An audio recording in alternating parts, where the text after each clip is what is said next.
વિભાગ બી ના ગણતરીવાળા પ્રશ્નો મુશ્કેલ લાગે છે તો આજે આખો વિડિયો જુઓ કારણ કે આપણે દરેક સમ સરળ રીતથી ઉકેલવાના છીએ। નમસ્કાર મિત્રો, આપનું સ્વાગત છે કોમર્સ કેલ્ક્યુલેશન ઝોન પર। આજે આપણે ચેપ્ટર 1 to 9 ના સેક્શન બી ના માત્ર ગણતરી આધારિત પ્રશ્નોના સ્ટેપ બાય સ્ટેપ સોલ્યુશન સમજશું। વિડિયો શરૂ કરતા પહેલા ચેનલને સબસ્ક્રાઇબ કરો અને વિડિયોને લાઇક કરો જેથી તમને આવા વધુ એજ્યુકેશનલ વિડિયોઝ મળતા રહે। ચાલો શરૂ કરીએ। તો શરૂઆત કરીએ ચેપ્ટર 2 ના પ્રશ્ન નંબર 3 થી। એક વર્ગની મધ્ય કિંમત 110 છે અને વર્ગ લંબાઈ 30 છે તો તે વર્ગની ઉર્ધ્વ સીમા શોધો। તો આપણને આપેલ છે મધ્ય કિંમત અને વર્ગ લંબાઈ। ઉર્ધ્વ સીમા માટે આપણે સૂત્ર જોઈશું, મધ્ય કિંમત વત્તા 1/2 ગુણ્યા વર્ગ લંબાઈ। કિંમત મૂકી દઈએ, મધ્ય કિંમત 110, વર્ગ લંબાઈ 30, 15 દુ 30, સરવાળો કરો એટલે આવ્યા 125। અને સેમ પ્રશ્નમાં જો અધઃ સીમા કહે તો પ્લસ ને બદલે માત્ર લઈ લેવાનું માઇનસ। ઇઝી। ચલો let's see the next one. Chapter 2 પ્રશ્ન નંબર 4 છે, એક વર્ગ અંતરાલનું ઉર્ધ્વ સીમા બિંદુ 35 છે અને તેની મધ્ય કિંમત 25 છે તો વર્ગ લંબાઈ શોધો। સેમ પ્રશ્ન, માત્ર ઉર્ધ્વ સીમાને બદલે આપણને વર્ગ લંબાઈ શોધવા કીધી છે। તો 2 મિનિટ વિડીયો પોઝ કરો, જાતે સોલ્વ કરો અને પછી સોલ્યુશન જુઓ। ઓકે, ચાલો તો સોલ્યુશન જોઈએ। સૂત્ર સેમ, ઉર્ધ્વ સીમા બરાબર મધ્ય કિંમત વત્તા 1/2 વર્ગ લંબાઈ। કિંમત મૂકી દઈએ, ઉર્ધ્વ સીમા છે 35, મધ્ય કિંમત છે 25। અહીંયા વર્ગ લંબાઈ લખવાને બદલે હું લખી લઉં છું x, તમે વર્ગ લંબાઈ લખવા માંગો તો પણ ચાલશે। 25 અહીંયા સરવાળામાં છે, આ બાજુ લેશો તો થઈ જાય બાદબાકી, બરાબર। 35 માંથી 25 જાય તો 10, 2 અહીંયા ભાગાકારમાં છે, અહીંયા લઈ લેશો તો થઈ જશે ગુણાકાર અને જવાબ આવશે 20। હવે આટલું ડિટેલમાં સમજાવવાનું કારણ એ છે કે ઘણા સ્ટુડન્ટ્સ આ જે સિમ્પલ ઇક્વેશન છે, સમીકરણ છે, એ સોલ્વ કરવામાં મિસ્ટેક કરે છે। એટલે પહેલાં જે બેઝિક મેથ્સમાં કેવી રીતે સમીકરણ સોલ્વ કરાય ને એ થોડુંક પ્રેક્ટિસ કરી લેવી તો તમને વાંધો નહીં આવે। ચેપ્ટર 4 પ્રશ્ન નંબર 1, -1, 0, 4 આ અવલોકનો પરથી સરેરાશ વિચલન એટલે કે એમડી શોધો। સૌપ્રથમ સૂત્ર લખી લો જેથી ખબર પડે કઈ કોલમ બનાવવાની છે, કઈ કિંમત ફાઇન્ડ આઉટ કરવાની છે। સૂત્ર છે એમડી બરાબર sigma x minus x bar upon N, અને આ માનાંકમાં છે, બરાબર। માનાંકમાં એટલે કે કોઈ બી ઋણ સંખ્યા છે બટ એને કન્સિડર કરવાની આપણને ધન તરીકે। આપણે વેલ્યુ લખીએ એક્સની -1, 0 અને 4। અહીંયા હું ડાયરેક્ટ માનાંકમાં લઈ લઉં છું, બરાબર, એટલે કોઈ બી આન્સર ઋણમાં આવશે તો આપણે એને ધનમાં જ લખવાના છીએ। -1 + 0 + 4 કરો તો આવે 3। એક્સ બાર ઇઝી છે, સિગ્મા એક્સ અપોન એન જે આવ્યો 1।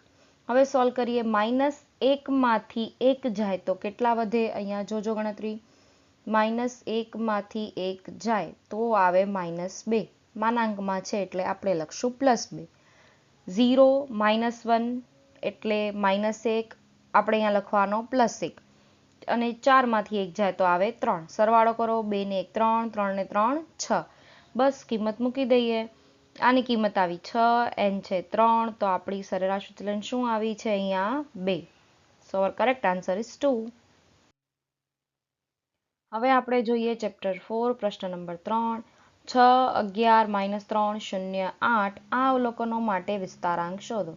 તો સૌપ્રથમ તો વિડીયો પોઝ કરો, જાતે સોલ્વ કરો, ધેન સી ધ સોલ્યુશન। ચલો તો આપણે સોલ્યુશન જોઈએ।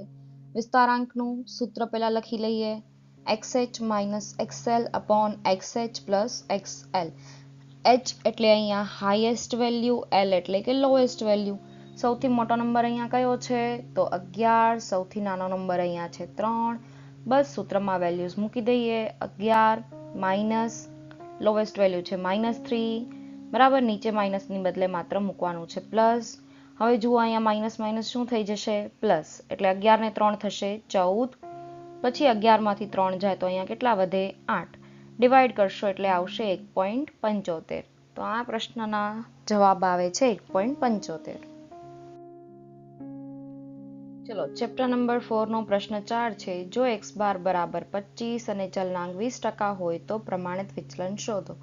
આપણે એની ગણતરી જોઈએ તો એક્સ બાર આપેલ છે, ચલનાંક આપેલ છે અને પ્રમાણિત વિચલન શોધવું હોય તો ચલનાંકના સૂત્રથી શોધવું પડે, જે છે s/x² ગુણ્યા 100. ચલનાંકની કિંમત છે 20, s મારે ફાઇન્ડ આઉટ કરવાનો છે, x બારની કિંમત 25 ગુણ્યા 100. ચેન્જ ધ સાઈડ, s ને અહીંયા રહેવા દો, 25 છેદમાં છે તો અહીંયા અંશમાં જશે, 100 મલ્ટીપ્લાય છે તો ડિવાઈડ થઈ જશે, 20 ગુણ્યા 25 કરો એટલે 500/100. કટ કરીએ એટલે જવાબ આવે 5. તો આપણને પ્રમાણિત વિચલન અહીંયા મળશે 5. પ્રશ્ન નંબર 5 જોઈએ તો એક માહિતી સમૂહના 25માં અને 75માં શતાંશક અનુક્રમે 20 અને 36 છે તો ચતુર્થક વિચલન શોધો. જુઓ, તમને ચેપ્ટર 3, 4 અને 5 કરવા હોય તો important aspect is you should know the formulas, એટલે કે તમને સૂત્ર આવડવા જોઈએ. સૂત્ર જ નહીં આવડતા હોય તો સોલ્યુશન તમે કરી શકશો નહીં. ચલો તો આપણે ગણતરી તો શરૂ કરીએ. આપણને અહીંયા આપેલ છે 25મો શતાંશક 20 અને 75મો શતાંશક 36 અને શોધવાનું છે પાછું ચતુર્થક વિચલન, જેમાં જોશે ચતુર્થકો. એ ક્યાંથી લાવવા ભાઈ? તો જુઓ અહીંયા P25 25મો શતાંશક એટલે થાય Q1, બીકોઝ બંને 25% કિંમત દર્શાવે છે, જે અહીંયા આપેલ છે 20, અને 75મો શતાંશક એટલે થાય Q3, because both show the same value, જે છે 36. હવે ચતુર્થક વિચલનનું સૂત્ર છે Q3 - Q1/2. Q3 છે 36, Q1 છે 20 ભાગ્યા 2. સોલ્યુશન કરીએ 16/2 એટલે કેટલા આવે અહીંયા? 8. એકદમ ઈઝી છે, પણ સૂત્ર આવડવા જોઈએ. આગળ વધીએ.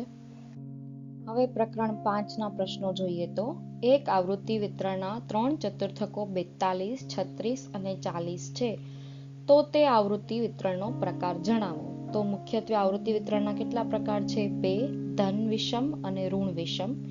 હવે એની વિષમતા ચકાસવી હોય, અહીંયા ચતુર્થકો આપેલા છે એટલે બાઉલીની પદ્ધતિ આવે, રાઈટ? હવે પહેલા તો જુઓ, 3 ચતુર્થકો આપેલા છે, અહીંયા અનુક્રમે એવો શબ્દ નથી લખ્યો, બરાબર? તો તમારે આઈડેન્ટિફાય કરવાનું છે કે આમાંથી Q1 કયો, Q2 કયો અને Q3 કયો. તો કેવી રીતે ખબર પડે? ચતુર્થકો દર્શાવે છે 25%, 50% અને 75% કિંમતો, એટલે હંમેશા ચડતા ક્રમમાં લેવાના થાય. એટલે Q1 થશે 36, Q2 થશે 40 અને Q3 થશે 42. લાસ્ટ મેં જેટલા પણ પેપર ચેક કર્યા છે, વિદ્યાર્થીઓ અહીંયા જ ભૂલ કરે છે. સૂત્ર સાચો લખશે પણ વેલ્યુ શું લઈ લે છે? ભાઈ પહેલો છે એ Q1, બીજો Q2 અને ત્રીજો છે Q3. આવી રીતે ન હોય. હા, Q1 કયો આવે? સૌથી નાની વેલ્યુ, પછી એનાથી મોટો અને પછી એનાથી મોટો, એટલે કે ચડતા ક્રમમાં લેવાનું. બસ આટલું સોર્ટ આઉટ કરી લો એટલે ક્લિયર. ફોર્મ્યુલા છે Q3 + Q1 - 2m. m એટલે કે બીજો ચતુર્થક. Q3 છે 42, Q1 36 - 2m. સોલ્યુશન તો આવડી જશે. સોલ્વ કરો એટલે આન્સર આવશે -2. એટલે કે કયા પ્રકારનું આવૃત્તિ વિતરણ છે? ઋણ પ્રકારનું આવૃત્તિ વિતરણ છે. ચેપ્ટર 7માં એક પણ પ્રશ્ન દાખલાનો છે નહીં, તો હવે આપણે જોઈએ ચેપ્ટર 8, અને જેમાં પણ આ એક જ પ્રશ્ન છે ગણતરીવાળો, જે છે જો f એ r નું r પરનું વિધેય હોય અને f(x) = 3x² + 5 હોય તો વિધેયનો પ્રકાર જણાવો. તો વિધેયના 3 પ્રકાર છે, એક વિધેય, અનેક એક વિધેય અને અચળ વિધેય. પ્રકાર જાણવું હોય તો શું કરવું પડે? જે આપણને નિયમ ફંક્શન આપેલો છે એમાં વેલ્યુ મૂકવાની હોય. ચાલો તો જોઈએ કેવી રીતે કરાય.